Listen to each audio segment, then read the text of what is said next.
Hi guys! Magandang gabi! Welcome back po dito sa Gandara as your channel for showbiz update.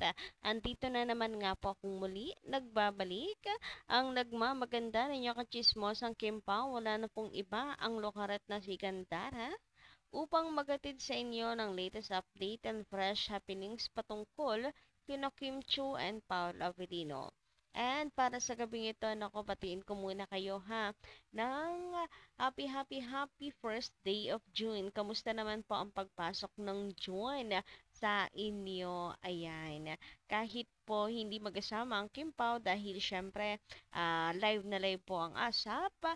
And grabe yung pasabog, sino po ang nanood ng ASAP Chad at Tag-Abang. So ang aga ni Kim Chiu, syempre may rehearsal po siya and hindi siya nakasama sa running ni Paul Avellino, but it's okay. Maganda pa rin naman po para sa akin ang pasok ng June na to. Wala naman po akong nega pa na nasasagap. Ayan, mukhang magiging maganda po at magiging mabait ang June sa atin. Hopefully, sana nga, lalo na't meron akong inaabangan ngayong June na isang malaking pasabog para sa mga fans. Alright? Sino dito mga nag-aabang din?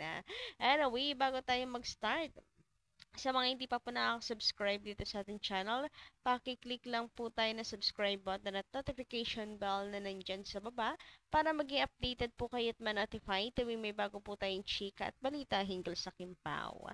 Basta po mga balita na may kinalaman kina Kim Chiu and Paula Avellino, sagot na po natin yan. And tonight, ano nga bang mga pag-uusapan natin? About po sa pagkapanalo ng Kim Pao. Yes, congratulations. Grabehan naman nga ang bungad para po putulin ang anuman pong chikas na kumakalat at gustong paghiwalayin ang Kim Pao. Tadhana po na mismo ang gumagalaw. Tadhana na ang nagtatanggol para po sa atin. Tadhana na ang kumakalaban at binabangga nila. Ang ganda ng pagpasok, 'di ba po, nung ng balita dahil may mga chismis na kumakalat na paghihiwalayin na ang Kim Pao. Grabe po talaga kapag si Lord na yung kumalaw. Anyway, meron naman pong nag-comment dito sa atin. Sabi niya po dito sa kanyang comment, patungkol to sa ASAP, medyo advance po ata. Napa-advance, wala pa naman po akong balita tungkol sa ASAP, pero bakit may paganto si Madam Azusen?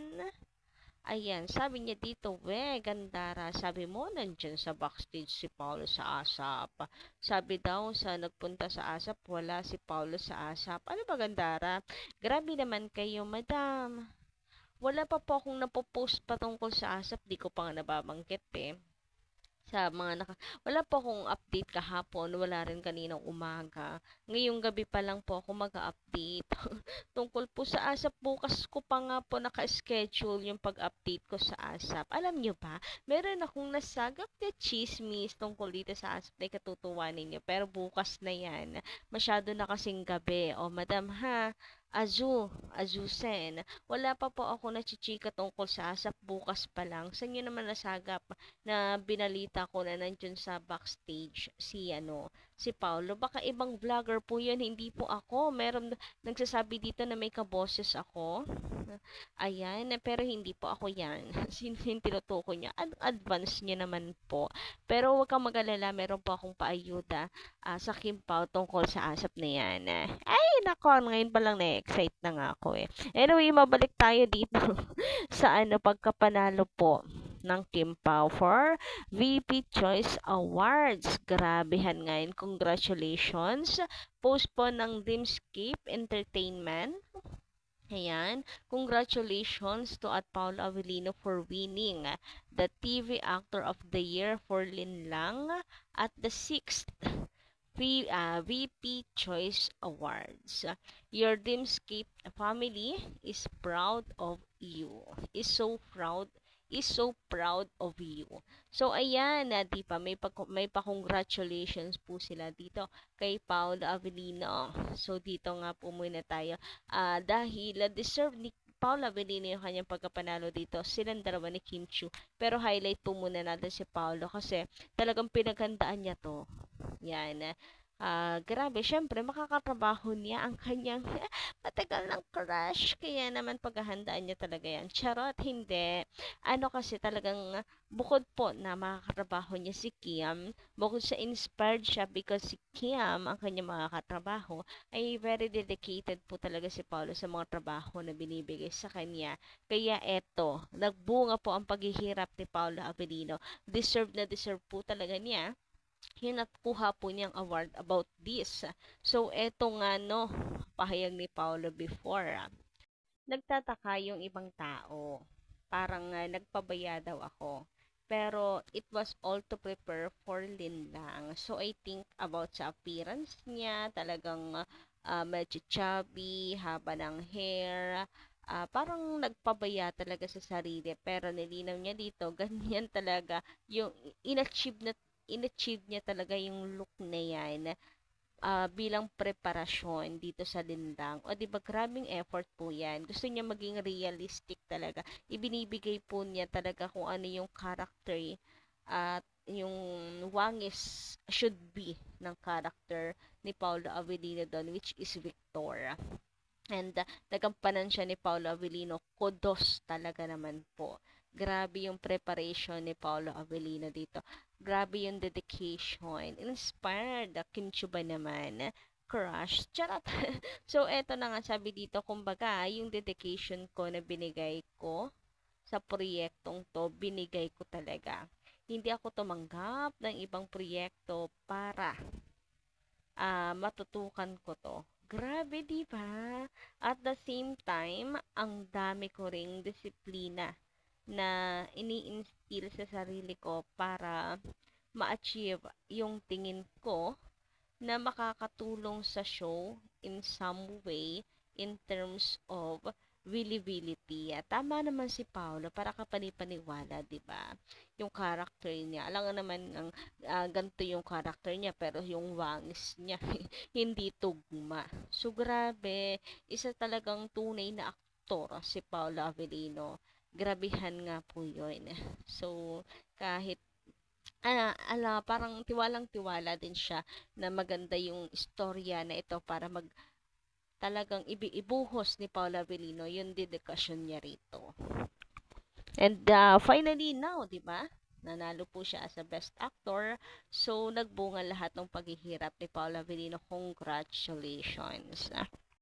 Anyway, sa inyong dalawa ni Kimi, congratulations dahil parehas kayong waki bilang TV actress and TV actor. Then yung, of course, yung mismong nilang ay nakakuha rin po ng award for TV Series of the Year. Congratulations, Kim and Paul. At dahil back-to-back nga po ang pagkapanalo ng Kim Pao, grabehan, ay tanong ng marami, may pagse-celebrate or may celebration kaya ang Kim Pao? So may nasaga po tayong chismis, chismis lang naman, na may pagbigay po ng regalo si Paula Avellino to Kim. Nagbigay po siya ng gift and kapanipaniwala naman siya dahil nga si Paula Avellino naman po ay mapagbigay po talaga. Very generous nang galing na po yan kay Kim Chiu and mahilig talaga siya magbigay kay Kimi. Naalala nyo, minsan, sa mall show nila, 'di ba? Si Paulo na mismo ang nagsabi sa mga fans na marami siyang binigay kay Kim Chiu pero si Kim hindi pinupost sa social media. Doon pa lang nagka-clue po tayo. Sabi ni Paulo, hindi mo nga pinupost lahat eh, 'di ba? Yung binibigay ko sa iyo. So sino yung alam yung tungkol dito? Panigurado, yan nagigets nyo ako. But anyway, ayun na nga. Ah, for sure may celebration, may regalo eh, 'di ba?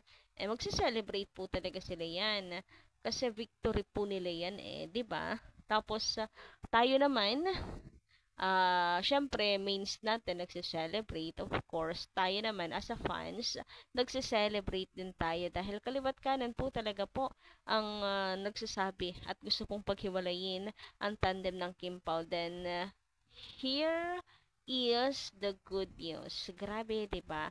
Right timing. Iba talaga pag si Lord po yung kumalaw. Grabe. Parang wala na po tayong dapat na gawin pa dahil ang katotohanan, ang katotohanan, ang tadhana na mismo po ang gagalaw para po sa atin.